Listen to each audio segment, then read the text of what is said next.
Hello fellow woodchopperoos, Chad here.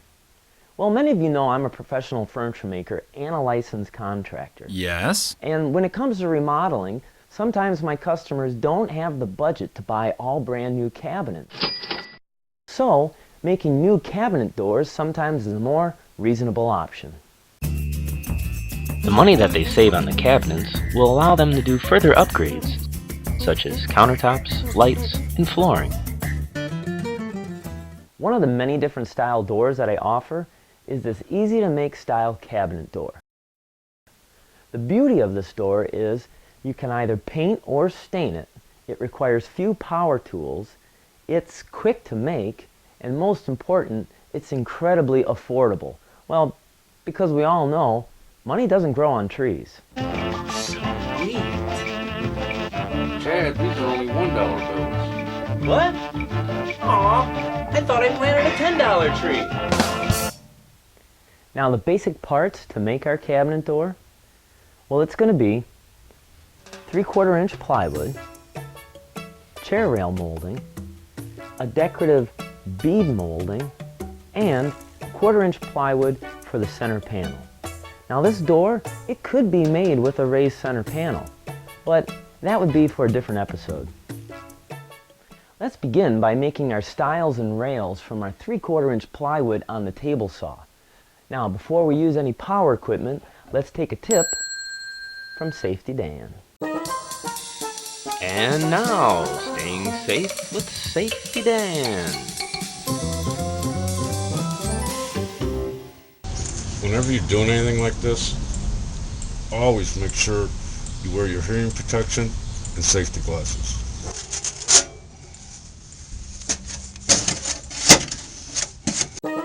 This tip was brought to you by Staying Safe with Safety Dan.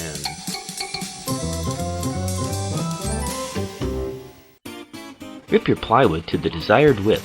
In this case, I'm making mine 2 1/4 inches.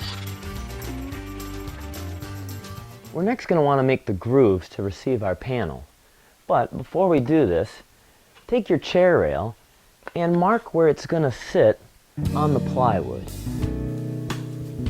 Also, place an X on what will be the inside of your piece. Raise your blade up 1/4 inch and make passes until you create a 1/4 inch wide groove. Make sure not to go past your mark for that chair rail mold. Cross-cut your pieces to make the desired length of your stiles and rails.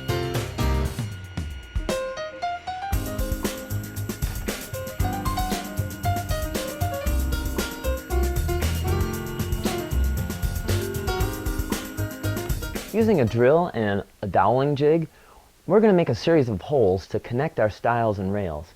Now it's a good idea on the back side of your pieces to make your marks for where the dowels will go and number it 1 through 4 or A through D.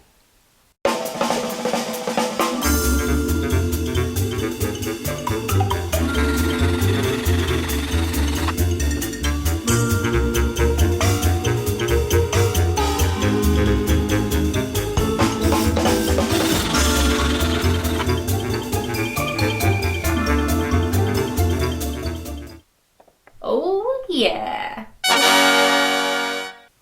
Now don't go gluing up your stiles and rails until you've measured and cut your 1/4 inch plywood to make the panel. But wait, there's more!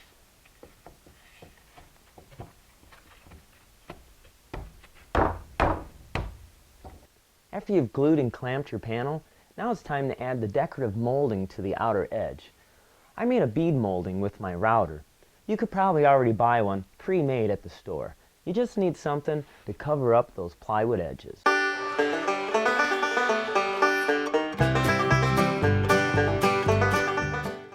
Use your glue to put your trim pieces on and then secure it with a pinner.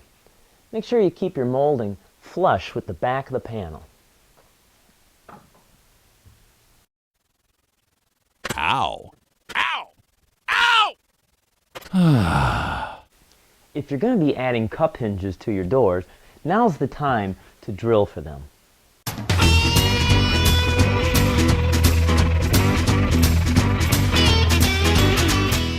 Now the last thing we're going to add to complete the door and really make it stand out is we're going to add our decorative chair rail molding.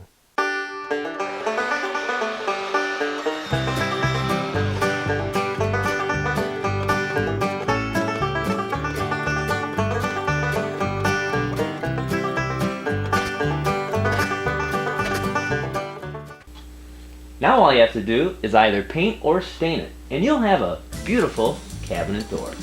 Well, that should do it. I think I've covered every point.